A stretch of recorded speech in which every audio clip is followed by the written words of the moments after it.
So now that we're in Photoshop, what we want to do is start blending. Okay, so a couple things I want to talk about. If you're using Photoshop, let's just say we're using a standard hard round pressure opacity brush. One thing that I want to kind of explain is this, and I mentioned it in one of my other videos talking about brush settings. So if you haven't seen that, you want to make sure you get a look at that. I'll throw up a link and throw it up on the card so you can take a look at it. But when you're using this brush with the hard round and you're doing the pressure opacity, when you paint, okay, so let's go up here to this first cube. This is the first one we're going to work with.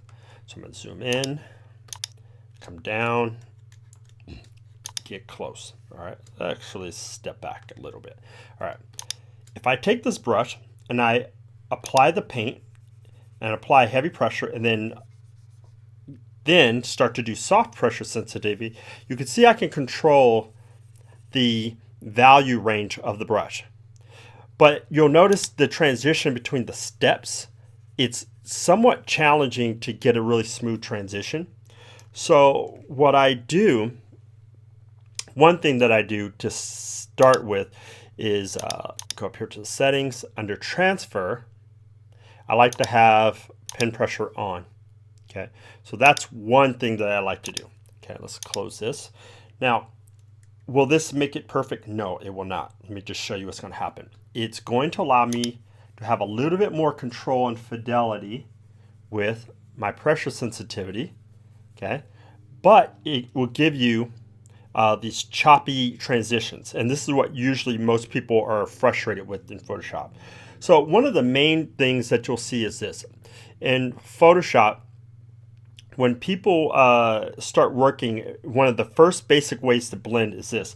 If you take this one color, if I brush over like this with soft transition, okay, what it will do is it gives me, with that transparency, a blend of the color that's underneath with the color that's on top. If you sample this color and now go back, is giving me that value the opposite way, right? But one thing I want you to see, you notice that it's really choppy here in terms of the transition. Now, what I like to do, this is one method. I'm going to give you guys a bunch of methods, but this, I actually have one method that's my go-to beyond this, but for now, let's stick with me. If you do Control, Option, and you swipe up on a round brush, it'll make your brush softer. So when you have a softer edge, it's going to make the transition smoother, okay? Because you're not going to have that hard edge, right? So now you can see when I'm going across, the blend is a lot smoother, okay? So just by sampling in between these colors and going back and forth, I can get a smoother transition, right? So this is typically what you'll see most people when they're working in Photoshop. It's sort of like painting with acrylic paint. You know, you're just, it's not very much like oil where you can lose an edge when you're painting. But I will have a little trick for you at the end. So now let's go ahead and move up. Okay, now let's go down to the next section.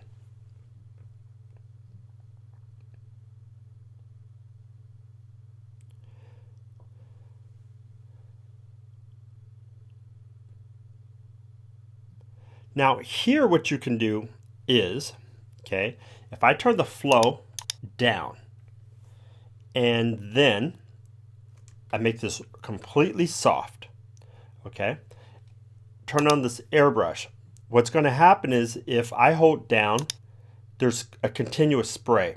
So this is going to simulate a real airbrush, okay. Now, one method you can do is just by making it an airbrush and just softly brushing over the edge with the one base color. Okay, make sure I have that color there.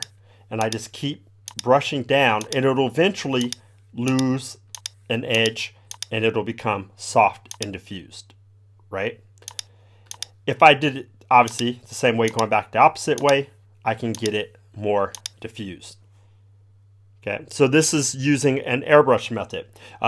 Everything I'm showing you guys now from this point on is starting to mirror real traditional tools. Okay, so the same thing would happen on this other edge. But now let's talk about this for a second. Okay, I just showed you how to do it with airbrush. The next method would be, if you're doing traditional paint, what you would do is, I'm going to make my brush hard again, or somewhat in between there. And so when I said this is like acrylic paint before, with acrylic paint, what you would have to do is paint the value transition. Okay, so where an airbrush makes it really soft and it gives you, let's say, 3 or 4 value steps in between, because it's so small or because it's so diffused, what we're going to do is have to hand paint that. So what does that mean? It's banding. It's creating stripes. So if I take this value, and I know what this value is, okay, I'm looking at Coolorus up here. If I bring this in the middle here, and if I just put my brush stroke right down the middle, what I'm doing is putting a value in between. And this is very important for painting for multiple reasons. This is how you can soften the illusion of an edge without having to use a Gaussian blur. This is really crucial because when people first start painting, their only way that they know how to lose an edge is blur it out. Well, there are certain times where you're going to need something to maintain its integrity of a sharp edge, but yet it needs to be soft and roll into, let's say, the background. So this is how it's done with traditional paint, especially on portraiture and on the outer edges of an object. I don't want to get too detailed right now, but for now, hear what I'm saying. So you can see right now the illusion of that becomes softer. If I wanted this again to become even softer in transition, I would slide this up. Okay, so this value is now in between these two.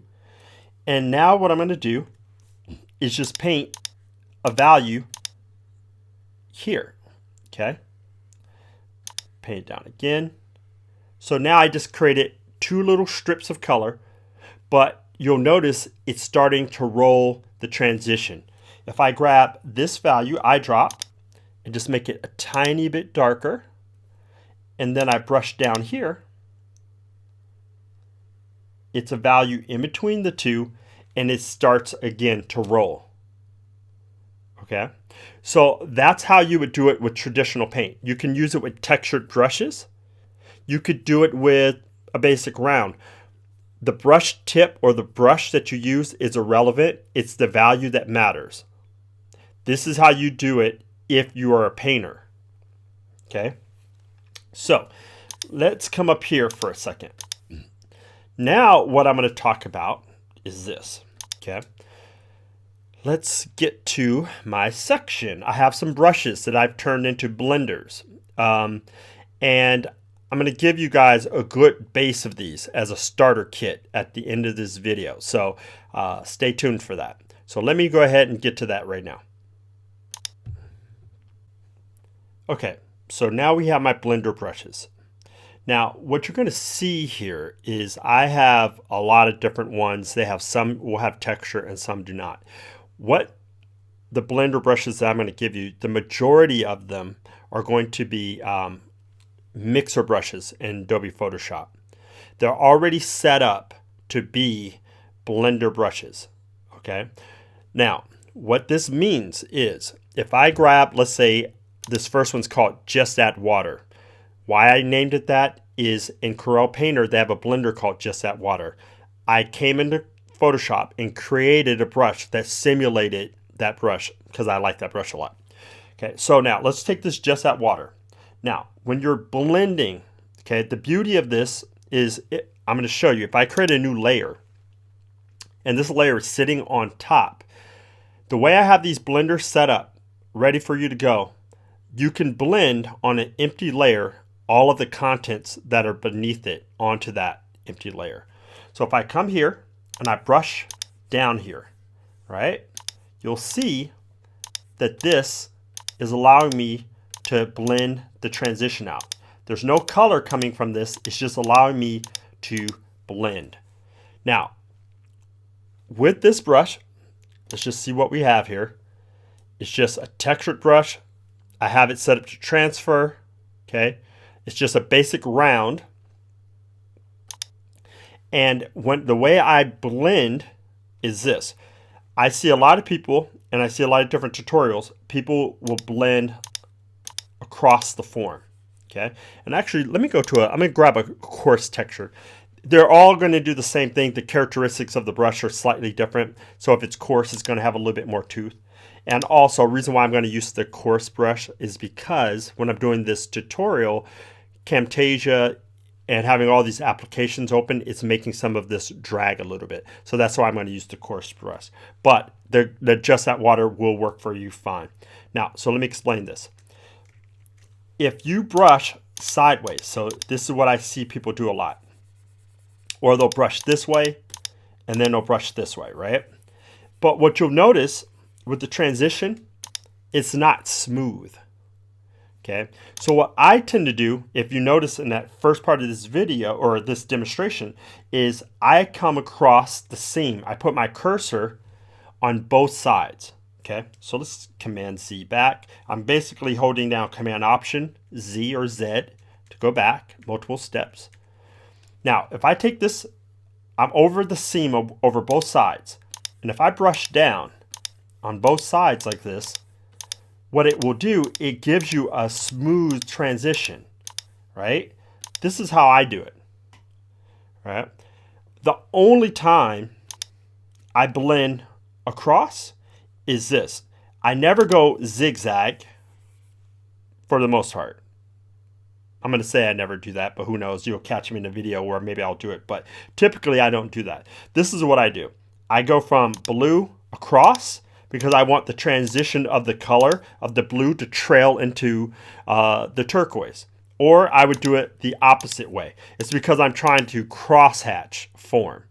All right, so this tutorial is going to be a little bit longer than you would expect. That's because there's a lot to talk about. So let's go ahead and now turn on this spear. Okay, let's drop this back down a little bit. Okay, so now what I'm going to do is I'm going to go up. I'm going to pick a textured brush for a second. Sample this color, and I'm going to show you how to do this just in a painterly way using the Photoshop method. And then I'll show you if you wanted to soften up the texture, how you would do it.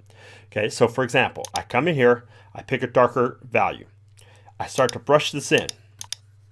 Okay, so because of the way the brush settings are, you can see it's sort of transparent when I press lightly.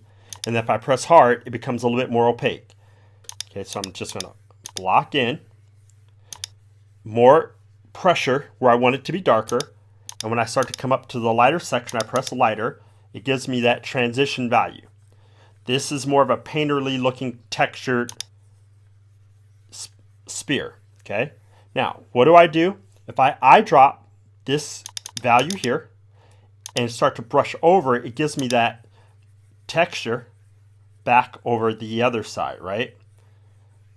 So now it gives me a value in between. I can take this or this and start to brush. Okay, keep playing around with this.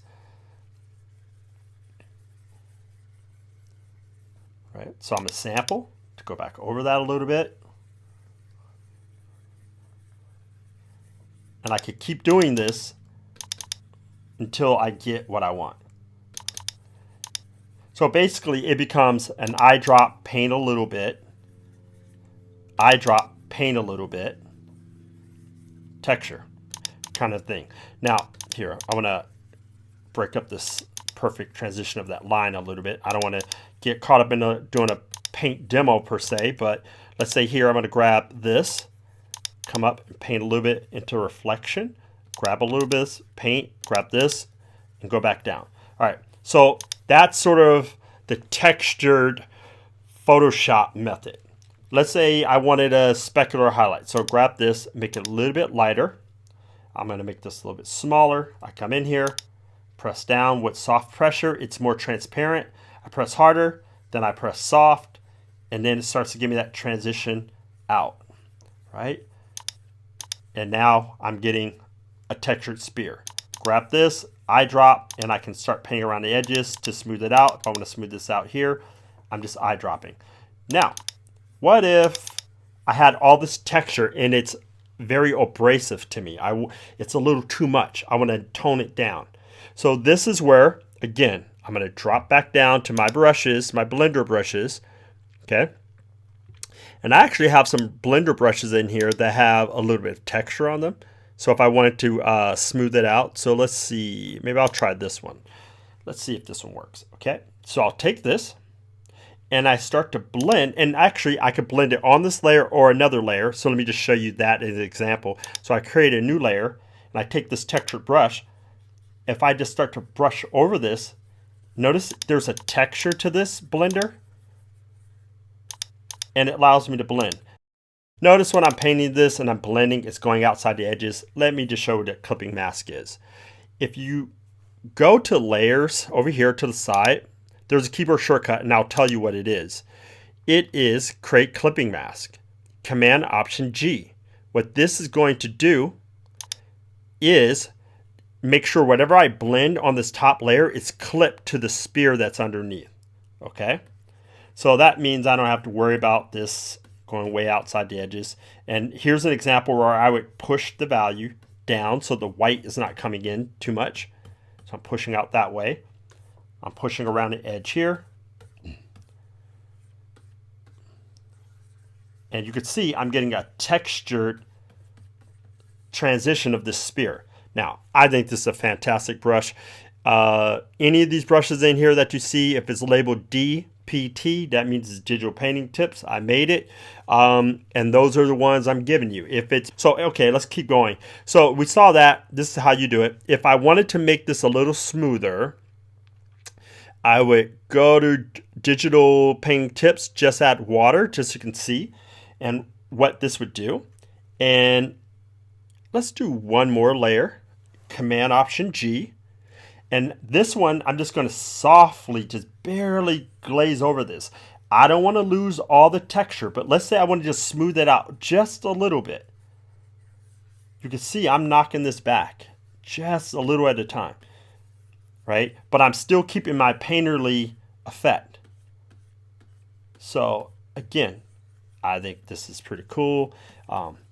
If, let's say, for example, this is too dark in here, I could actually brush the light over there and then start brushing across the transitions like this. All right. So if I start to lose stuff too much, the beauty of it, it's on a layer. I can trash it out of there. Okay. I can also turn the opacity of this layer down so the other stuff can come through. All right. So thought we were done, right? I have a little bonus for you. So let's jump over here to a very old painting that I did, but it has a little bit of layer structure and it'll kind of explain one of the ways that I work and the way I teach my students is this. Okay, first thing, let's just talk about the layer structure so you can understand. So typically I'll do a sketch. This is a sketch I did in Corel Painter using one of their pencils. Most of the time, if I'm in a rush, I just do a sketch on the computer. But you can scan your sketches if you like.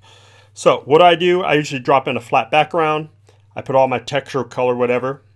I do a flat layer underneath, and I do all of my base value of lights and dark. I don't do light and dark on different layers unless it's something specific for like Viz Dev type stuff where I need to turn lights on and off, or if I need to do some kind of animation effect. But typically, if I'm just painting, I like to keep all of my values on the same layer. So here, you see light to dark transitions, loose. Why can I be loose? Because the sketch held up most of that for me, okay? And then what you see here on layer 5, that's when I start to blend on a top layer and start painting my details on that top layer, okay? And that make things darker and richer. So I'm going to turn this off just for a second. I have a layer 6 here ready to go. And I'm going to show you an example. Let's zoom out a little bit. But I want to be close enough so that you can see what happens. So you can see I have pencil grain, right? And I have sloppy loose paint.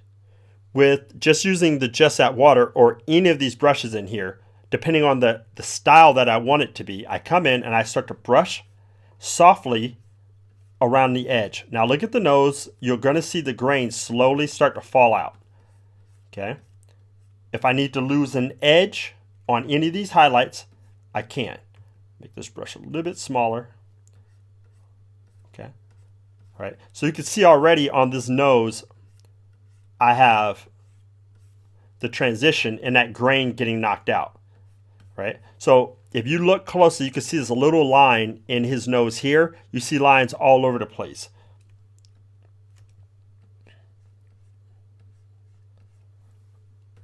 Okay, so I can literally paint the line out or blend the line out. Okay, so it starts to get smooth. Let's say around the edge here.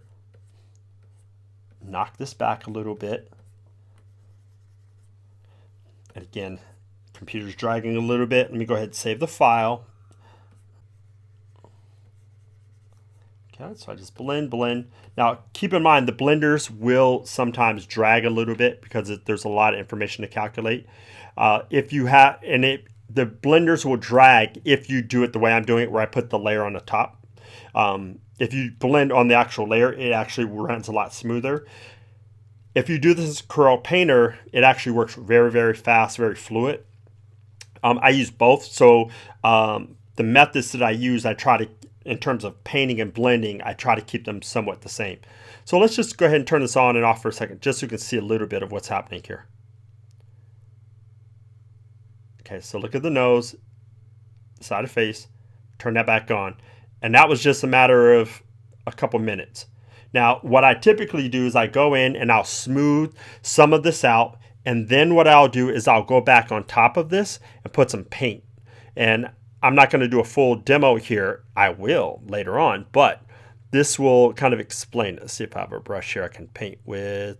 I'll use Kyle's brush. So I'll take this and I'll crank this up a little bit, and if I come in here, I start to paint additional strokes and just go to town. I just start really adding more and more, and then if I need to, I just go right back over here, and if I need to lose an edge, I just lose an edge. I never, for me, I don't like it when everything's super smooth. I like the kind of brush strokes. I like the texture and things like that. But that's because I'm a traditional painter first. That's how I was trained. I was trained classically that way. So I'm always going to lean towards seeing the marks of the artist versus everything being smooth. Okay. All right. So that wraps this up. Now, if you look below, I have a link that's going to take you to my website. It's going to have some of these blender brushes for you. Just go ahead and click and download. You'll get them. You'll get them right away. You don't have to play around. It's going to be right there for you. Play around with them. I hope you enjoy them. I think they're a lot of fun. I'll make sure I give you a couple big ones for doing kind of concept art background blending. I'll give you some for doing faces and things like that. Also, if you are new to this channel, this is the first time you saw a video with me, please subscribe down below. Please hit the bell button, and also a like would be very helpful as I try to build this community out. And yeah, just share. Let's try to get this thing going. And last but not least, if you have questions, you need help, please go below. Tell me what it is you need help with. Also, if you have another blending tip you want to throw in there, because I didn't actually talk about the smudge tool at all. So maybe you guys have something that you may want people to know about. Go ahead and put that below as well. Also, you may have noticed that this tutorial did not have music. I had a few people suggest turning the music off. Some people like it. I want you guys to give me an idea. Let me know. Sort of an impromptu poll. Go below and mark in the bottom down there to say music, no music? Let me know. If you haven't seen any of my other tutorials, go back and take a look. You'll notice the first couple ones where the music was really loud, then I cranked it down where it's a little bit low, now it's off. Let me know. These tutorials are for you guys, so it's important that I get a consensus from you guys to make sure you're getting something out of this, and you know, it's not about me, it's about you. So let me know, okay? Till next time.